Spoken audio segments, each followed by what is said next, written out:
पापा जी ने हमें कहा था, बेटा नाम अभी नहीं लेना आपको, पहले परमात्मा कहते हैं ज्ञान समझो, ज्ञान समझने के बाद इंसान भ्रमित नहीं होता है। तो पहले हमने परमात्मा ज्ञान को समझा, बुक्स पढ़ी, सत्संग देखा, उसके बाद में ही हमने अचानक से ही परमात्मा जी का नाम लिया। संत रामपाल जी महाराज जी के उद्देश्यों में से एक उद्देश्य ये भी है कि दहेज मुक्त भारत को बनाना, उसके बारे में आप क्या कहना चाहेंगे? जी सबसे अच्छा काम है ये है, आपको पता ही होगा लोगों को गर्भपात में ही मार दिया जाता है। ये परमात्मा ने जो माता पिता अपनी बेटियों के लिए बैंक बैलेंस इकट्ठा करते हैं, उसी पैसे को आज कोई बेटी अनपढ़ नहीं रहेगी, उस पैसे को माँ बाप बेटी का एजुकेशन में लगाएंगे तो बच्ची IAS PCS डॉक्टर इंजीनियर बन सकती है, अपने पैरों पर खड़ा हो सकती है। जैसे कि लोग वेस्ट करते हैं, 10-20 लाख खर्च करते हैं, दान दहेज देते हैं, और गुरुजी कहते हैं जी बैंड बाजा, ये तड़क भड़क, इनसे आपको दूर रहना। सारा सिंपल से रमणियाँ होती हैं हमारे परमात्मा जी के यहाँ से। और लड़की एजुकेटेड मिलती है, वेल एजुकेटेड होती है, लड़का भी ऐसा ही एजुकेटेड मिलता है, कोई भी कमी नहीं होती है। और सबसे पहले यह इंसान का कोई भी एमाल नहीं होता है। जैसे कि अभी आप देख सकते हो कि लड़कियाँ शादी करती हैं इंजीनियर किसी सी बैंक से करते हैं, लेकिन माँ बाप के दुखी होते हैं, उनकी बेटियाँ फिर भी घर बैठी हैं। क्यों बैठी हैं? क्योंकि उनके पति होते हैं, वो पैसा लेते हैं सारा, लेकिन उनका फिर भी मुंह बंद नहीं होता है, एमाल अलग से होता है। लेकिन हमारे परमात्मा जी के यहाँ पे सभी भक्त मतलब बिना एमाली के होते हैं, विश्वास होता है कि भगत को भगत पे विश्वास होता है, इसी वजह से रमणियाँ होती है। और परमात्मा जी ने इतना अच्छा दहेज मुक्त विवाह कर, अभी भी हमारे परमात्मा जी का समारोह हुआ था, वहाँ पे रमणियाँ हुई थी, यहाँ पर रमैनी हुई थी, वहाँ पर ये चीज़ें कुछ नहीं थी, ना रस्में थी, ना जयमाला थी, ना बरमाला थी।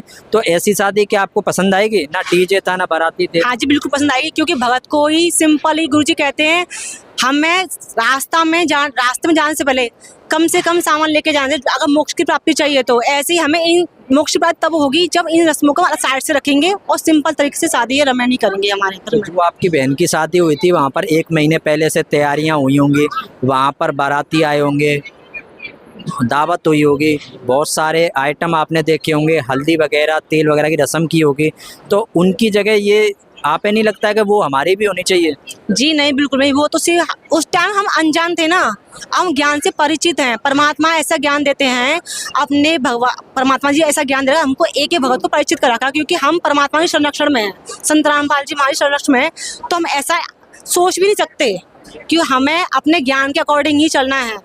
तो आप दहेज मुक्त भारत में सहयोग करना चाहते हो कि बिना ना दहेज लेंगे ना देंगे? जी हाँ बिल्कुल, क्योंकि गुरुजी ने कह रखा है, क्योंकि बेटी पढ़ाओ बेटी बचाओ, तभी बेटी पढ़ेगी तभी बचेगी। जब हम दहेज मुक्त होंगे, सभी माँ अपनी बेटी को खुशी खुशी विदा करते हैं, क्योंकि हमारे यहाँ पे बेटियों को खुशी खुशी पैदा करते हैं, क्योंकि शादी रमणीय होती है, जिस वजह से लोग डरते थे कि हमारी बेटी हुई है, क्योंकि हमें पैसा खर्च करना पड़ेगा, इसकी भविष्य के बारे में जानना पड़ेगा। लेकिन यहाँ पे क्या है, सब कुछ फ्री है, सब बहुत खुश होते हैं, क्योंकि हमें बेटी पढ़ेगी लिखेगी, अपने पैरों पर खड़ी होगी और आगे कुछ बनेगी, और शादी कोई टेंशन है ही नहीं। टेंशन क्यों नहीं है? कि परमात्मा के संरक्षण में संत रामपाल जी महाराज अपने शास्त्रों के अनुसार ज्ञान बता रहे हैं। उन्होंने समझाया हमारे बड़े भाई को, तो उन्होंने भैया ने पूरा देखा और समझा। जब फिर परमात्मा की शरण उन्होंने ग्रहण करी, उसके बाद हम चल गए।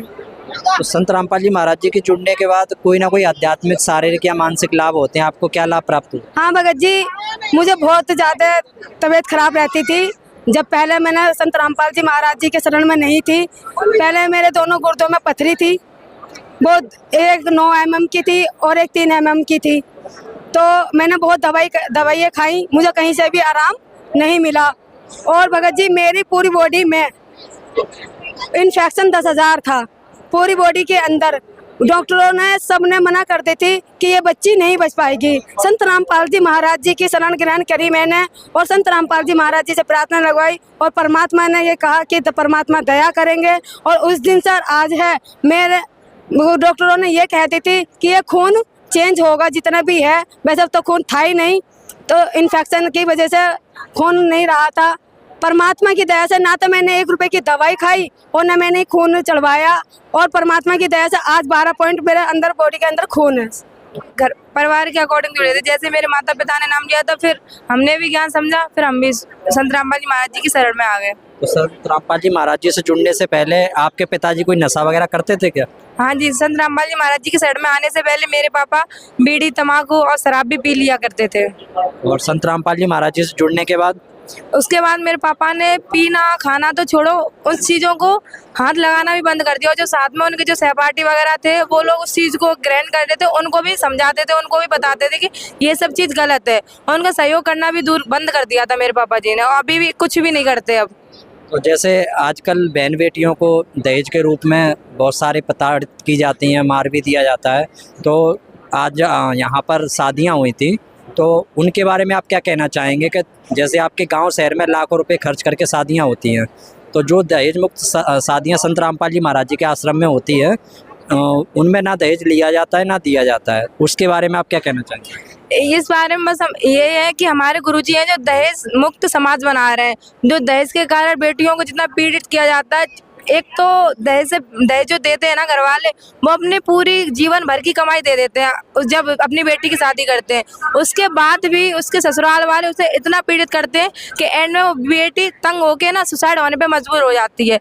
ये इस चीज़ को ना हमारे जो संत रामपाल जी महाराज है बिल्कुल ख़त्म कर रहे हैं। एक बिल्कुल साफ सुथरा भारत बना रहे हैं कि ना दहेज लेना है, ना ही हमें किसी को देना है।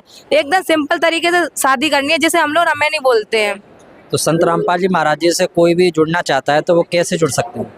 वो साधना टीवी पे 7:30 बजे सत्संग आता गुरुजी का, उस पर एक पीली पट्टी चलती है, उस पर नामदान सेंटरों के नंबर आते हैं। और आजकल तो सोशल मीडिया पे भी बहुत सारे, अगर आप कहीं पे भी संत रामपाल जी महाराज डाल दोगे ना, वहाँ पे गुरुजी के बारे में सब कुछ डिटेल आ जाएगी।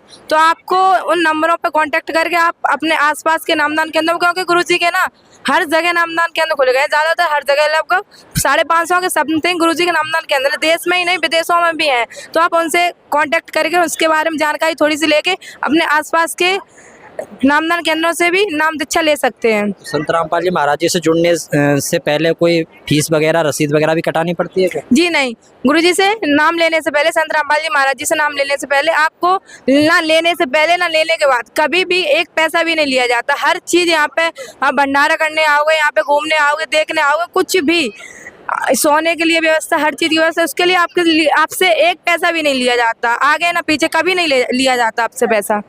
धन्यवाद।